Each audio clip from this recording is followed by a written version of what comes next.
Assalamualaikum warahmatullahi wabarakatuh. Bismillahirrahmanirrahim. Dawuh sang kiai. Ketika jasad meninggal dunia dan seseorang itu punya kedudukan di langit, maka ruh keluar dari jasad, dibawa malaikat maut ke langit. Di langit berapa dia berkedudukan atau tinggal, maka ruh akan dibawa ke sana. Di langit itu malaikat akan berbaris menyalami, mengucapkan selamat datang. Di langit itu digelar karpet dan ditaburkan bunga-bunga yang wangi. Lalu ruh dibawa ke tempat tinggalnya, ditunjukkan fasilitas-fasilitas yang akan diterimanya. Jika masih di bawah langit 100, maka masih disambut malaikat saja. Tapi jika sampai langit 100 ke atas, yang menyambut bidadari, makin tinggi, makin banyak bidadari yang menyambut sebagai pelayan dan istri. Surga itu di langit 100 ke atas. Jika belum sampai langit 100 ke atas, maka belum mendapat surga, hanya tinggal di langit.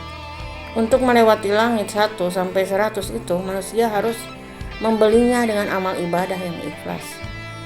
Untuk sampai kepada langit 100 ke atas, manusia harus menerima kepedihan ujian-ujian dari Allah.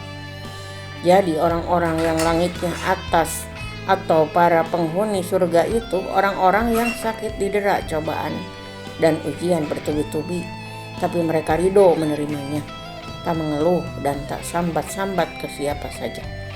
Orang yang sampai derajat surga Firdaus itu yang kuat menerima ujian sebagaimana ujian-ujiannya para nabi. Ketika meninggal dunia adalah hidup ke tempat yang dicita-citakan. Maka ketika meninggal bukan kesedihan, tapi sukacita. Mati adalah anugerah terindah. Begitu juga orang yang meninggal tapi tidak ada amal baiknya. Maka setelah ruh dicabut dari badan, ruh dibawa ke tempat penyiksaan. Ada yang tak masuk neraka, tapi ada juga yang langsung masuk neraka dan disiksa. Setelah jasad dimakamkan, ruh dikembalikan ke jasad untuk menerima pertanyaan malaikat Munkar Nakir. Jika bisa menjawab semua pertanyaan, maka lolos, dan jika tidak bisa menjawab, maka akan disiksa. Setelah selesai ditanya, maka ruh dibawa kembali ke tempat tinggal yang sebelumnya sudah ditunjukkan. Saat itu ruh orang yang disiksa banyak ingin berusaha kabur dari cengkraman malaikat yang membawa, kayak maling mau kabur dari pegangan polisi.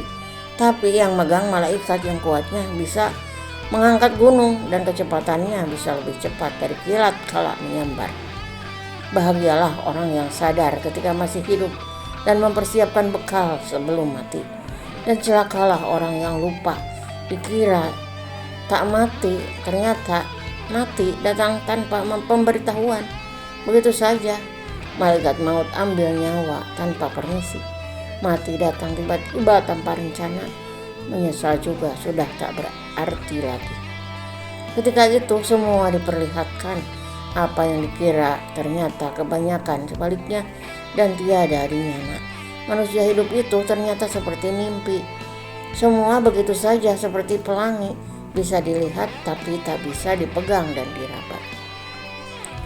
Maka tak salah jika dikatakan manusia hidup itu seperti sedang tidur mimpi berjalan, dan kematian itu adalah umpama terjaga bangun dari tidur. Apa yang dilihat di alam mimpi hilang seketika saat terjaga. La haula wala quwata illa billah. Astagfirullah. Wassalamualaikum warahmatullahi wabarakatuh.